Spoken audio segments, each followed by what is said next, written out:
जिसकी भैंसों को ढूंढने के लिए बड़े बड़े अफसर सड़क पर दौड़ते थे, आज उसको हवलदार तक डांट देता है। 2 दिन में आजम खान पर दर्ज हो गई 2 एफआईआर। जिसकी उर्दू को सुनकर वाहवाही होती थी, आज उसके अल्फाज जुबान से निकलते ही दबोच लिया जाता है। यह आजम खान को क्या से क्या बना दिया।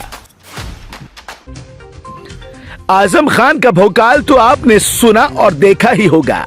जिसकी भैंसें अगर गुम हो गई तो लेके हवलदार से कमिश्नर तक सिर्फ और सिर्फ आजम खान की भैंसों को ढूंढने के लिए सड़क पर निकल जाया करते थे।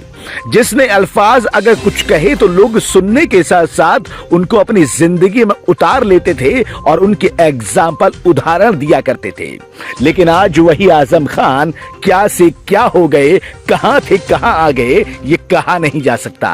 क्योंकि पिछले दिनों में जो कुछ आजम खान के साथ में हुआ है वो तो सुनने और देखने लायक है ही नहीं। आजम खान को जेल के सलाखों के पीछे रहने पड़ा। न सिर्फ आजम खान बल्कि उनकी पत्नी को, उनके बेटे को और पता नहीं कौन कौन से बुरे दौर से गुजरना पड़ा। गनीमत ये हुई कि आजम खान निकलकर बाहर आ गए, उनकी सीट चली गई। अब चुनाव होने लगा तो चुनावी मैदान में जैसे तैसे हिम्मत जुटाकर मैदान में उतर गए। लेकिन जैसे ही अल्फाज जुबान से निकाले वैसे ही धर लिए गए। समाजवादी पार्टी के वरिष्ठ नेता आजम खान की मुसीबतें कम होने का नाम ले ही नहीं रही हैं। उनके खिलाफ शहर कोतवाली में अब एक और नया मुकदमा दर्ज हो गया है। उनके खिलाफ ये शिकायत आपत्तिजनक बयान देने के मामले में की गई है। जानकारी के मुताबिक 1 दिसंबर को किले के मैदान में अखिलेश यादव की एक जनसभा थी। इस जनसभा में आजम खान भी शामिल हुए थे। इस दौरान उन्होंने कुछ ऐसा कह दिया कि अभद्र बयान की भाषा में आ गया। शिकायत में कहा गया कि आजम खान पे जनता की तरफ इशारा करते हुए कहा गया था कि तुम कम हो, वर्दियां ज्यादा हैं। वारे मेरे देश के चलाने वालों मुबारक हो। इलेक्शन कमिश्नर आप यहां आ जाओ, दे दो जीत का सर्टिफिकेट एमएलए का, हम भी ताली बजाएंगे। इसके बाद उन्होंने आपत्तिजनक बयान दे दिया। आजम खान का यह बयान वायरल हो गया। वहीं प्रभारी वीडियो निगरानी टीम सुदेश कुमार सागर ने धारा 153A, 505 1B और 125 के तहत सपा नेता के खिलाफ मुकदमा दर्ज कर लिया। एक दिन पहले महिलाओं ने दर्ज कराया था केस। समाजवादी पार्टी के वरिष्ठ नेता आजम खान के खिलाफ एक दिन पहले ही महिलाओं ने रामपुर में केस दर्ज करवा दिया था। आजम खान ने 29 नवंबर को शुतरखाना में जनसभा को संबोधित करते हुए कहा था कि आज जो मेरे और हमारे लोगों के साथ हो रहा है उसका इंतकाम लेने के लिए कोई जरूर पैदा होगा। भले ही मैं उस दिन रहूं या ना रहूं, लेकिन आप तो रहेंगे ही।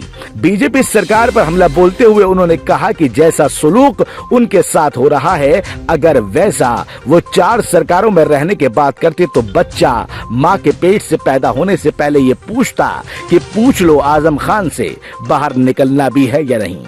उनके इस बयान पर महिलाओं ने विरोध जताते हुए केस दर्ज करवाया।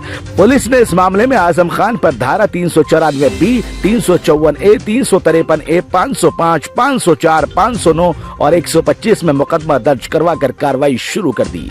मालूम हो कि रामपुर विधानसभा सीट पर 5 दिसंबर को वोटिंग होगी और 8 दिसंबर को परिणाम जारी होगा। आज चुनाव प्रचार भी थम जाएगा, लेकिन आजम खान की मुश्किलें नहीं थम रही हैं। आजम खान को लगातार उनके बयानों, उनके अल्फाजों, उनके शब्दों के लिए पकड़ा जा रहा है। कभी कोई पकड़ रहा है, कभी कोई पकड़ रहा है। कुल मिलाकर अगर कहा जाए तो यही कहा जा सकता है कि आजम खान आप कहां थे और कहां आ गए, आप क्या थे और आपको क्या बना दिया। बहरहाल अब आजम खान का खुदा ही मालिक है कि क्या होगा। ब्यूरो रिपोर्ट, बेबाक आवाज टीवी।